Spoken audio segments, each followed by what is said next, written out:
My name is Ellie Tanaka, and I'm a 32-year-old UX designer living in Seattle.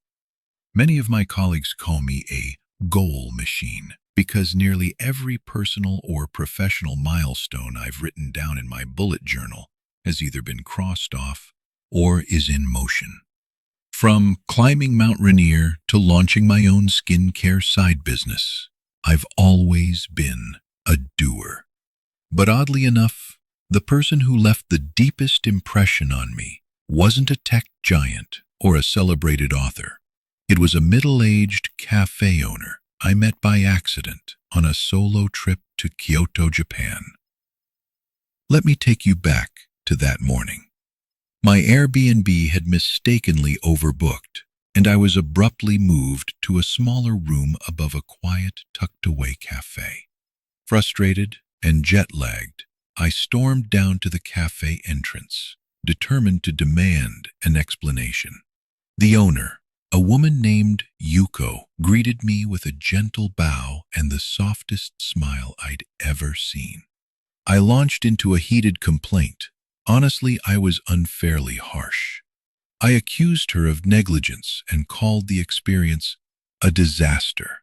I expected her to defend herself or push back, but Yuko didn't flinch. She didn't interrupt. She didn't raise an eyebrow. She simply let me finish, maintaining a warmth in her eyes that unsettled me more than if she had yelled back. When I finally ran out of steam, she nodded and said softly, "I understand. That is our mistake. Let me fix this for you now. But first, would you like some tea to help settle your mood? Your peace is more important than anything else." I stood there, stunned. This woman had no armor, no ego. She wasn't being polite for politeness' sake. She was genuinely calm. I remember thinking, how can someone stand in the face of another person's anger and not flinch?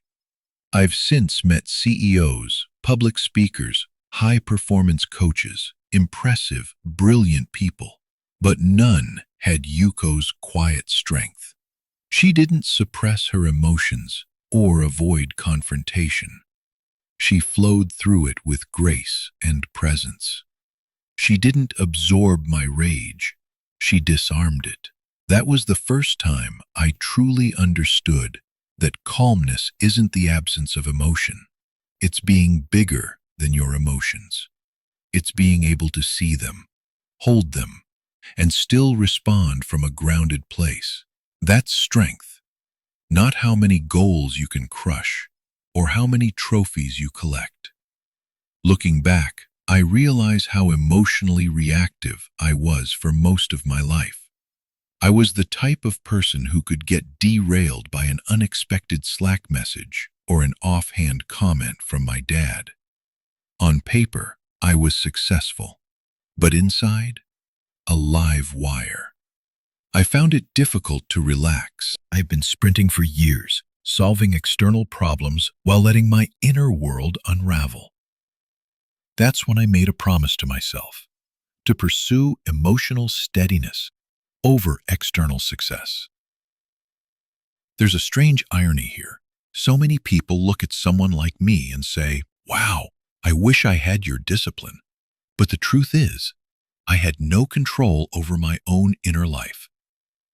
What I had was ambition fueled by emotional chaos. It's no wonder that once I hit my goals, I often felt nothing. No peace, no satisfaction, just the next checklist item. That encounter with Yuko was a mirror I never asked for, but desperately needed.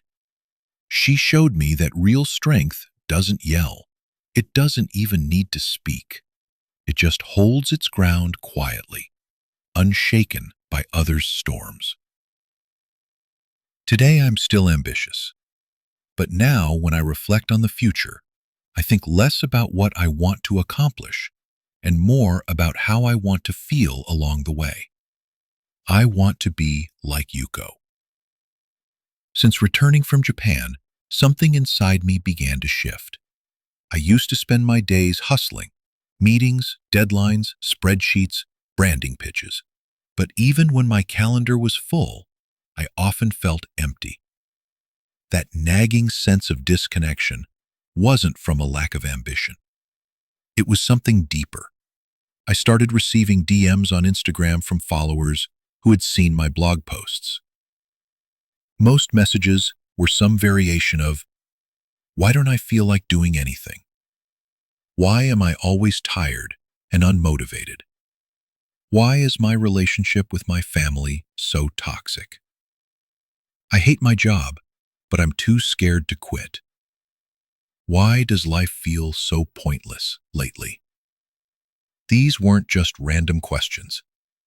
They were whispers of emotional exhaustion from people who looked like they had it all together. At first, I didn't have clear answers. But the more I examined my own life, the clearer it became. These struggles weren't about external circumstances. They were about emotions. We often think we're bad at productivity, or bad at relationships, or just unlucky. But I realized something radical. There is only one real problem in life: unprocessed emotions. Every other issue is a symptom. If you're chronically tired, maybe it's not your body. It's your buried resentment. If you can't focus, maybe it's not laziness, it's emotional chaos. If you can't stand your job, maybe it's not just the work. It's the unspoken guilt, fear, or frustration weighing you down. But here's the thing. We were never taught how to deal with emotions. Growing up in a traditional Asian household, emotions were either dismissed or suppressed. If I cried, I was too sensitive. Here's what I've learned the hard way. When you suppress emotions for too long, they don't disappear, they mutate. They come back as chronic fatigue, emotional numbness, insomnia, and sometimes even unexplained illness. I used to think that solving life's problems meant fixing something out there. Changing jobs, moving cities, reading self-help books. But I was wrong. It's not about doing more. It's about feeling more, safely and with awareness. In January, I signed up for a 3-week online emotional training program offered by a neuroscience startup called Mindspring Studio. At first, I was skeptical. Could 20 minutes a day really change anything? But during the first week, the focus wasn't on solving anything. It was simply about recognizing emotions, noticing them without judgment, giving them a name. It felt silly at first. I had to log moments like, felt a tightness in my chest when my boss corrected me, or felt heat in my face when my mom asked me why I'm still single. But then it hit me. I had never stopped to notice what emotions were trying to tell me. I just reacted to them, or buried them. Before, I had dabbled in meditation, journaling, yoga, you name it. But it always felt incomplete. I'd cry in a meditation session but not understand why. I'd write in my journal but feel even more confused after. It was like mixing all the paint colors on a canvas and ending up with a muddy mess. My emotions were layered, tangled, and ambiguous.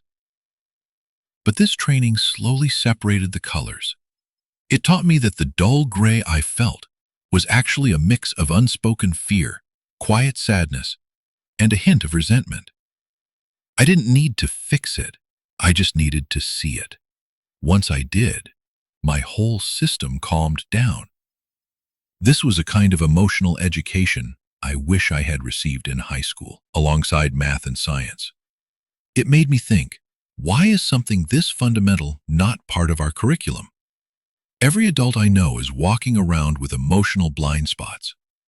We're taught how to build resumes, but not how to process grief. We learn how to present slides, but not how to handle shame. No wonder we burn out so fast. That's when I realized that healing emotionally is not a luxury, it's a survival skill. We're not broken, we're just untrained. There was a period earlier this year when I started to dread the sound of my phone buzzing. It was the smallest thing, a message notification, but it gave me a sinking feeling, like a wave of nausea. At first, I thought I was just tired or overstimulated, so I silenced all my alerts. Then I turned the phone face down. Eventually, I began leaving it in another room altogether. It wasn't until I completed a session in MindSpring Studio's emotional diagnostics module that I understood what was really going on. It wasn't tiredness. It wasn't overstimulation. It was disgust. My nervous system was reacting to a pattern. Had been working with a new client, someone domineering and impossible to please. Every interaction with him made me feel like I had to shrink myself. His tone was condescending, his feedback relentless, but I hadn't let myself feel it. I told myself it was just business.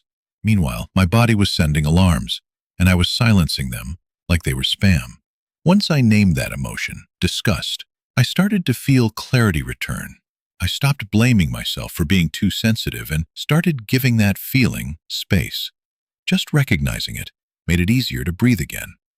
What struck me was how normal it had become to ignore our emotional signals.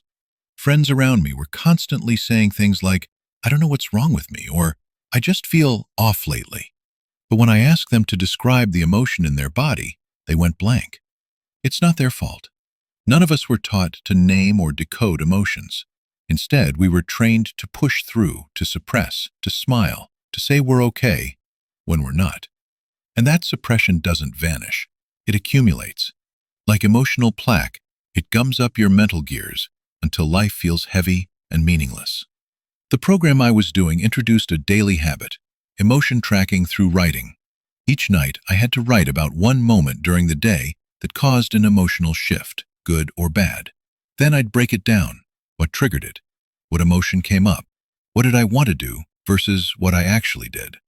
One of the most revealing moments was when I wrote about a dinner with my father. He'd casually made a comment about my not-so-clear life direction, and instantly I'd felt heat behind my eyes. My usual response would have been sharp, biting sarcasm or total shutdown, but I remembered the training. I gave myself 2 minutes of silence before speaking. Those 2 minutes saved us from what could have been another pointless argument. What I learned is this: emotions aren't the enemy, they're the messenger. We just need a system for handling them. Without one, we react. We hurt people. We regret things. We lose confidence. As I practiced this process daily, my home life changed. In the past, every time I visited my family, we'd argue within 48 hours. It was like a ritual. But this time, I'd been home for over a month with 0 fights. Not because they changed, but because I changed. And this shift wasn't just emotional, it was also functional. My ability to focus at work improved. My creativity came back. My motivation wasn't forced anymore. Why? Because I wasn't wasting all my internal energy on battling unspoken emotional fires. Here's what no one tells you. If you want to improve your productivity, don't start with time management. Start with emotional clarity. Most of our low execution isn't because we're lazy. It's because we're emotionally congested. When you clear the blockage, the energy flows back. Now, when I learned to feel overwhelmed, I don't panic. I pause. I label. I breathe. I write. And somehow that's enough to bring me back to myself. I don't believe in overnight transformations anymore. Real change, the kind that stays, starts quietly, like a seed buried under snow. But looking back, I know the day I committed to emotional practice was the day I found the entrance to calm. That doesn't mean I've mastered it. Far from it. I still get frustrated when plans fall apart. I still feel a surge of anxiety before a big presentation. But now I know how to work with those emotions instead of fighting them like an invisible enemy. The daily routine I built through MindSpring Studio's program is simple but powerful. Just 20 minutes a day, sometimes less, dedicated entirely to my emotional ecosystem.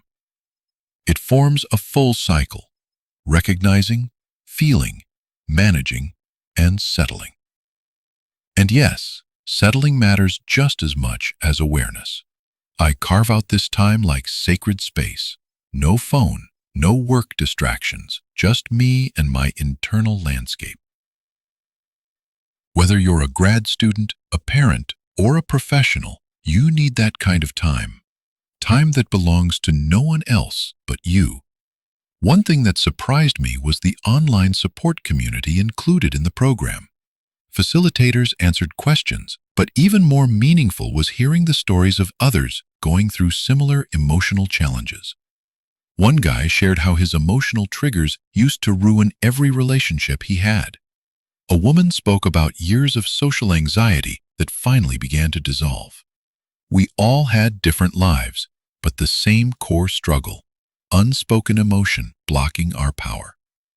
What stuck with me was this idea: most people don't need a diagnosis, they need emotional skills.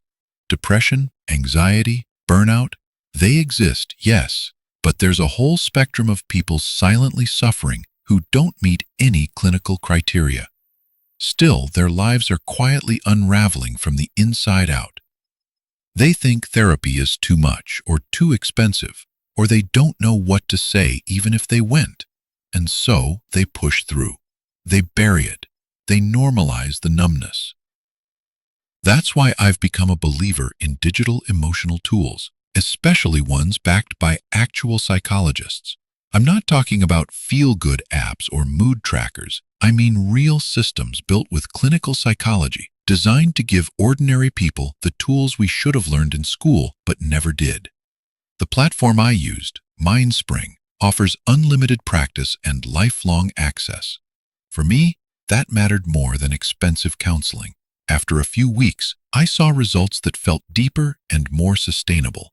In fact, I read that over 80% of users report significant emotional improvement, and long-term users report close to 95%. That's not a gimmick, that's a movement. I share this stuck in internal conflict or just want to feel more like yourself again.